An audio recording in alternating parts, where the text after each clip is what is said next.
अब मैं चाहता हूं कि आप मेरे साथ एक कुरिन्थियों 9:24 से पढ़ें। क्या तुम नहीं जानते कि दौड़ में दौड़ने वाले सब दौड़ते हैं, परंतु केवल एक ही पुरस्कार प्राप्त करता है? इसलिए दौड़ो कि तुम उसे प्राप्त कर सको। और प्रत्येक व्यक्ति जो प्रतियोगिता में भाग लेता है वह सभी बातों में संयमी होता है। वे तो नश्वर मुकुट पाने के लिए ऐसा करते हैं, परंतु हम अविनाशी मुकुट के लिए।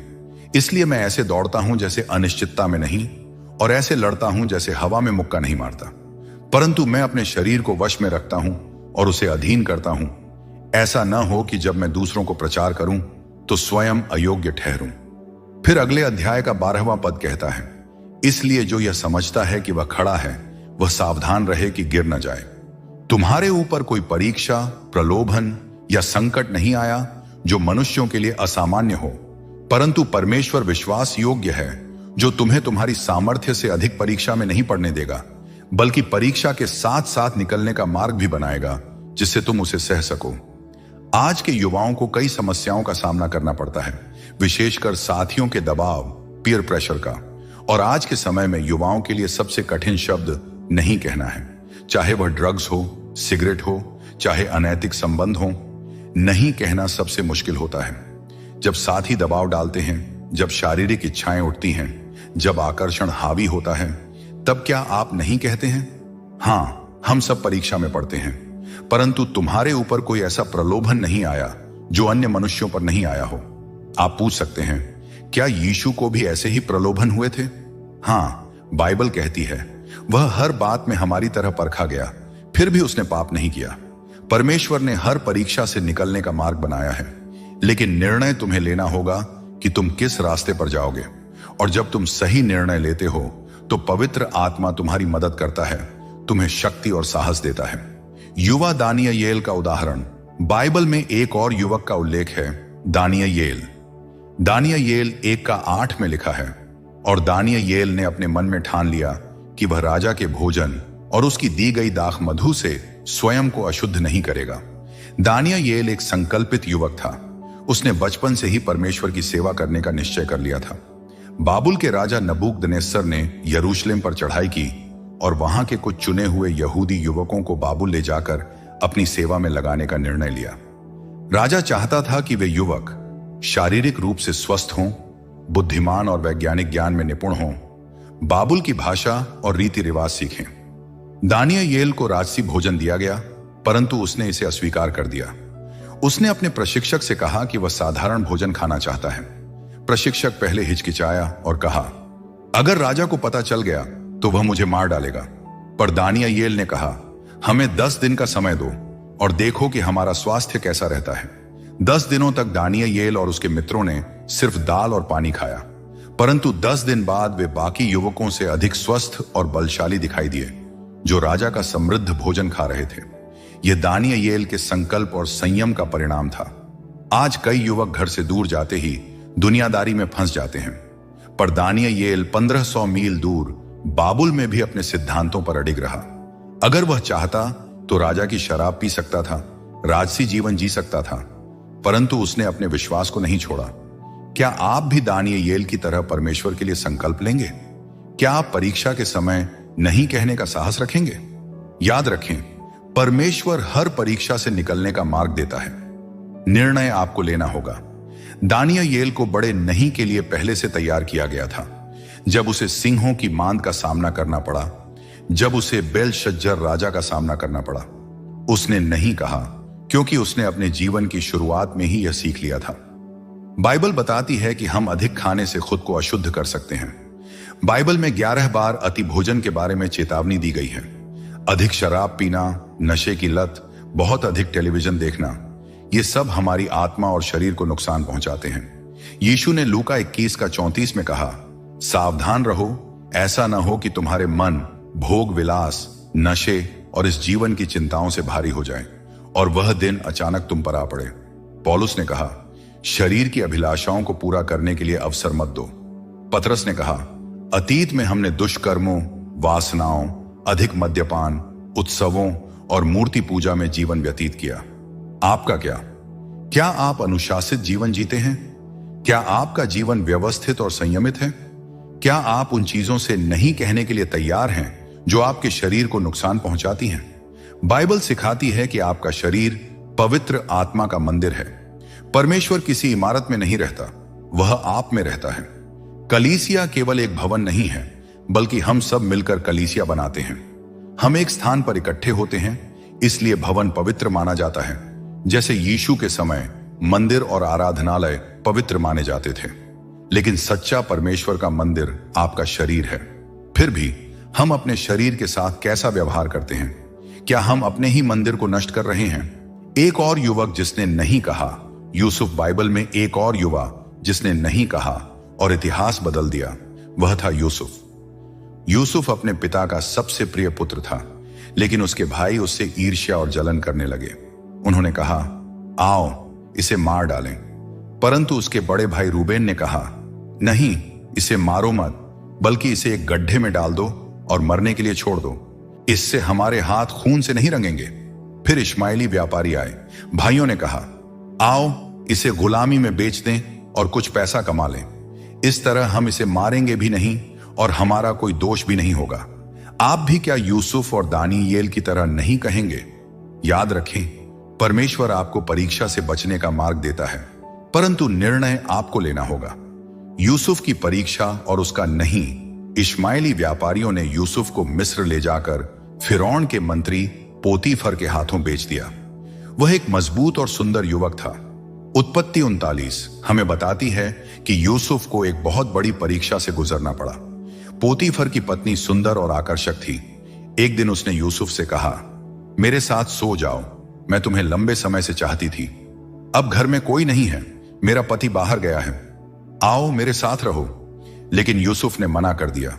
उसने कहा, मैं यह महान पाप नहीं कर सकता। तुम्हारे पति ने मुझ पर विश्वास किया है। अगर मैं ऐसा करूंगा तो मैं अपने परमेश्वर के विरुद्ध पाप करूंगा। वह स्त्री बार बार उसे लुभाने की कोशिश करती रही, लेकिन जब यूसुफ ने दृढ़ता से नहीं कहा तो वह क्रोधित हो गई।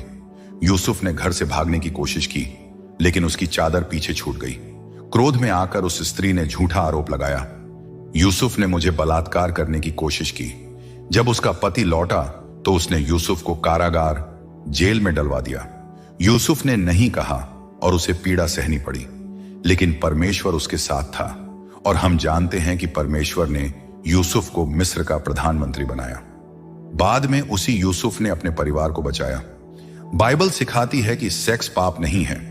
परमेश्वर ने सेक्स को एक उपहार के रूप में दिया है, लेकिन शादी के भीतर, न कि इसके बाहर। व्यभिचार, एडल्ट्री गलत है जब शादीशुदा लोग विवाहितर संबंध बनाते हैं। व्यभिचार, फॉर्निकेशन भी गलत है जब अविवाहित लोग पाप में पड़ते हैं। यह एक पाप है, चाहे दुनिया कुछ भी कहे। क्या आज के युवा नहीं कह सकते हैं? आज का समाज कामुकता से भरा हुआ है। पत्रिकाओं के कवर पेज पर, टीवी शो और फिल्मों में हर जगह कामुकता का प्रचार हो रहा है। यह एक बहुत बड़ी परीक्षा है। क्या युवा आज नहीं कह सकते हैं, यीशु मसीह के बिना नहीं? लेकिन अगर आपके पास मसीह और पवित्र आत्मा की शक्ति है तो आप नहीं कह सकते हैं। नहीं कहना आसान नहीं है, परंतु एक सच्चे मसीही विश्वासी का जीवन आत्म संयम और अनुशासन से भरा होता है। पौलुस ने तीमुथियुस को लिखा, अपने आप को शुद्ध बनाए रखो। पौलुस ने यह भी कहा, युवा वासनाओं से भागो। जब परीक्षा आए, भाग जाओ। उन्होंने यह भी कहा, मैं अपने शरीर को वश में रखता हूं। क्या आप अपने शरीर को वश में रखते हैं? यूसुफ ने रखा और परमेश्वर ने उसे महान रूप से आशीष दी। अगर आप नहीं कहेंगे तो परमेश्वर आपको भी आशीष देगा, लेकिन अगर आपने हां कह दिया तो? हम सब पापी हैं। हम सब ने परमेश्वर के नियमों को तोड़ा है। हम सब दंड के योग्य हैं और नरक के अधिकारी हैं। लेकिन यही कारण है कि यीशु मसीह आए। क्या आप जानते हैं कि यीशु क्यों आए? क्योंकि परमेश्वर प्रेम है। परमेश्वर आपसे प्रेम करता है। अगर आप इस पृथ्वी पर अकेले भी होते, तब भी परमेश्वर आपसे इतना प्रेम करता कि वह अपने पुत्र को आपके लिए बलिदान कर देता। चाहे आपने कितने भी पाप किए हों, यीशु मसीह आपको क्षमा कर सकते हैं। परमेश्वर का प्रेम और हमारी मुक्ति, परमेश्वर का प्रेम मनुष्य के प्रेम से कहीं ऊंचा, गहरा और अद्भुत है।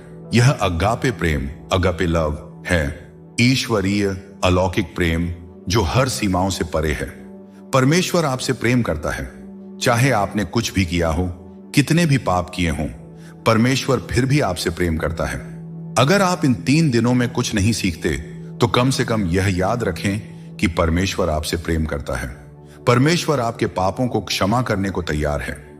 वह आपका अतीत मिटाने को तैयार है। वह आपका जीवन शुद्ध और पवित्र करने को तैयार है। वह आपको नया जीवन देने को तैयार है। यही है उद्धार, जस्टिफिकेशन। जैसे आपने कभी पाप किया ही ना हो। जब यीशु मसीह ने क्रूस पर अपना लहू बहाया तो उस लहू से सारे पाप धुल गए। मैं नरक के योग्य था, लेकिन यीशु ने मुझे बचा लिया। मैंने भी परमेश्वर के न्याय का सामना करना था। मैं भी नरक के योग्य था, लेकिन मेरा न्याय यीशु मसीह ने क्रूस पर ले लिया।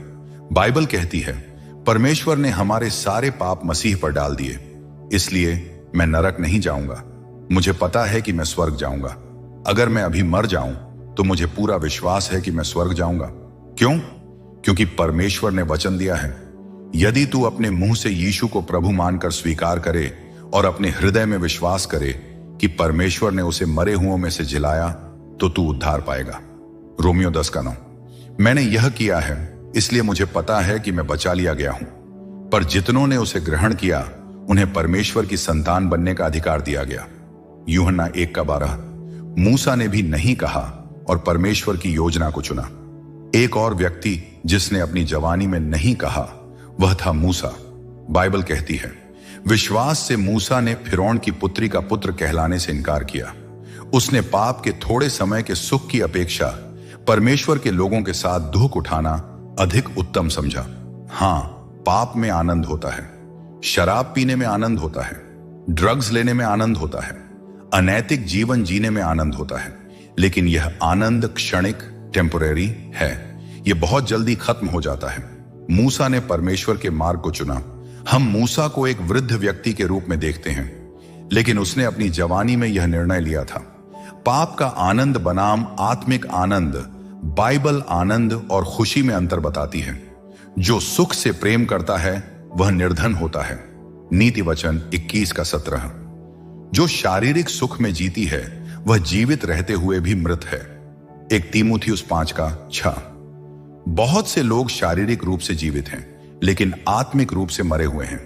आज की दुनिया में लोग सुख और आनंद को खोज रहे हैं, लेकिन बाइबल कहती है वे सुख के प्रेमी हैं, परमेश्वर के प्रेमी नहीं। 2 तीमुथियुस 3:4। पाप का सुख क्षण भर का है, लेकिन आत्मिक आनंद अनंत काल तक रहता है। आज आप क्या चुनेंगे? क्या आप पाप के सुख को चुनेंगे जो थोड़े समय बाद खत्म हो जाएगा, या आप परमेश्वर के आनंद को चुनेंगे जो अनंत काल तक रहेगा? यीशु मसीह आपके हृदय में आकर आपको सच्चा आनंद देना चाहते हैं। क्या आप उन्हें ग्रहण करेंगे? आनंद और सुख में अंतर यीशु मसीह ने कहा, धन्य हो तुम जब लोग तुम्हें सताएंगे और तुम्हारे विरुद्ध बुरा कहेंगे मेरे कारण।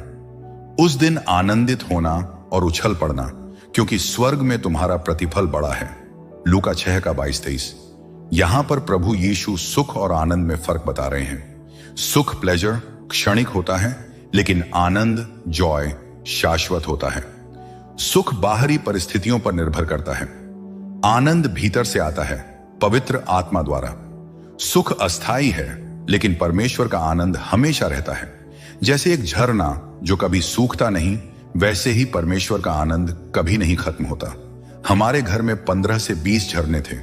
कई झरने सूख गए, लेकिन एक झरना कभी नहीं सूखा। वैसा ही परमेश्वर का आनंद है। चाहे कोई भी समस्या आए, यह कभी खत्म नहीं होता। क्या आपका नाम स्वर्ग में लिखा है? यीशु ने कहा, इससे आनंदित मत हो कि दुष्ट आत्माएं तुम्हारे वश में हैं, बल्कि इससे आनंदित हो कि तुम्हारा नाम स्वर्ग में लिखा गया है। लूका 10:20। क्या आपका नाम स्वर्ग में लिखा गया है? अगर हां तो आनंदित होइए, अगर नहीं तो यीशु मसीह को ग्रहण कीजिए। मूसा ने भी आनंद को चुना, न कि पाप के सुख को। मूसा फिरौन की बेटी का पुत्र कहलाने से इनकार कर दिया। उसे मिस्र की सारी संपत्ति और शक्ति मिल सकती थी, लेकिन उसने परमेश्वर के मार्ग को चुना। उसने पाप के थोड़े समय के सुख की अपेक्षा परमेश्वर के लोगों के साथ दुख उठाना उत्तम समझा। इब्रानियों 11:25। आप क्या चुनेंगे? क्षणिक सुख जो कुछ समय बाद खत्म हो जाएगा, या परमेश्वर का आनंद जो अनंत काल तक रहेगा? यीशु आपको अपना आनंद देना चाहते हैं। ये बातें मैंने तुमसे इसलिए कही कि मेरा आनंद तुम में बना रहे और तुम्हारा आनंद परिपूर्ण हो। यूहन्ना 15:11। क्या आपके पास वह आनंद है जो केवल यीशु मसीह दे सकते हैं? यदि नहीं, तो आज अपने जीवन को यीशु को सौंप दीजिए। यीशु की परीक्षा और हमारी जीत बाइबल कहती है, हमारा महान महायाजक वह नहीं जो हमारी निर्बलताओं में सहानुभूति न रख सके, परंतु वह जिसने हर बात में हमारी तरह परीक्षा ली तो भी निष्पाप रहा। इब्रानियों 4:15। यीशु की परीक्षा, शारीरिक भूख, सांसारिक आवश्यकताएं। शैतान ने कहा, यदि तू परमेश्वर का पुत्र है तो इन पत्थरों से कह दे कि ये रोटी बन जाएं। मत्ती 4:3। शैतान हमें भौतिक आवश्यकताओं से बहकाता है, लेकिन यीशु ने उत्तर दिया, लिखा है, मनुष्य केवल रोटी से नहीं परंतु परमेश्वर के मुख से निकलने वाले प्रत्येक वचन से जीवित रहेगा। मत्ती 4:4। 2. यीशु की परीक्षा, शक्ति और चमत्कार, शॉर्टकट और गर्व। शैतान ने कहा, यदि तू परमेश्वर का पुत्र है तो अपने आप को यहां से नीचे गिरा दे, क्योंकि लिखा है वह तेरे विषय में अपने स्वर्गदूतों को आज्ञा देगा। मत्ती 4:6। शैतान हमें जल्दबाजी और चमत्कारी शॉर्टकट से बहकाता है, लेकिन यीशु ने उत्तर दिया, फिर लिखा है, तू प्रभु अपने परमेश्वर की परीक्षा न कर। मत्ती 4:7। 3. यीशु की परीक्षा, सांसारिक वैभव और अधिकार, लोभ और समझौता। शैतान ने कहा, यदि तू गिरकर मुझे प्रणाम करे तो मैं तुझे यह सब कुछ दे दूंगा। मत्ती 4:9। शैतान हमें धन, वैभव और शक्ति से बहकाता है, लेकिन यीशु ने उत्तर दिया, तू प्रभु अपने परमेश्वर की उपासना कर और केवल उसी की सेवा कर। मत्ती 4:10। यीशु ने कैसे विजय पाई? 1. उन्होंने पवित्र शास्त्र का उपयोग किया। लिखा है, 2. वे पवित्र आत्मा से भरे थे। लूका 4:1। 3. वे परमेश्वर की इच्छा में थे। हम कैसे जीत सकते हैं? परमेश्वर के वचन से भरपूर रहिए, पवित्र आत्मा के मार्गदर्शन में रहिए, परमेश्वर की इच्छा को प्राथमिकता दीजिए। क्या आप आज शैतान को ना और यीशु को हां कहने को तैयार हैं? यीशु कहते हैं, मन फिराओ और सुसमाचार पर विश्वास करो। मरकुस 1:15। क्या आप अपने जीवन को यीशु को समर्पित करना चाहते हैं? आज ही निर्णय लीजिए और शैतान पर जय पाइए।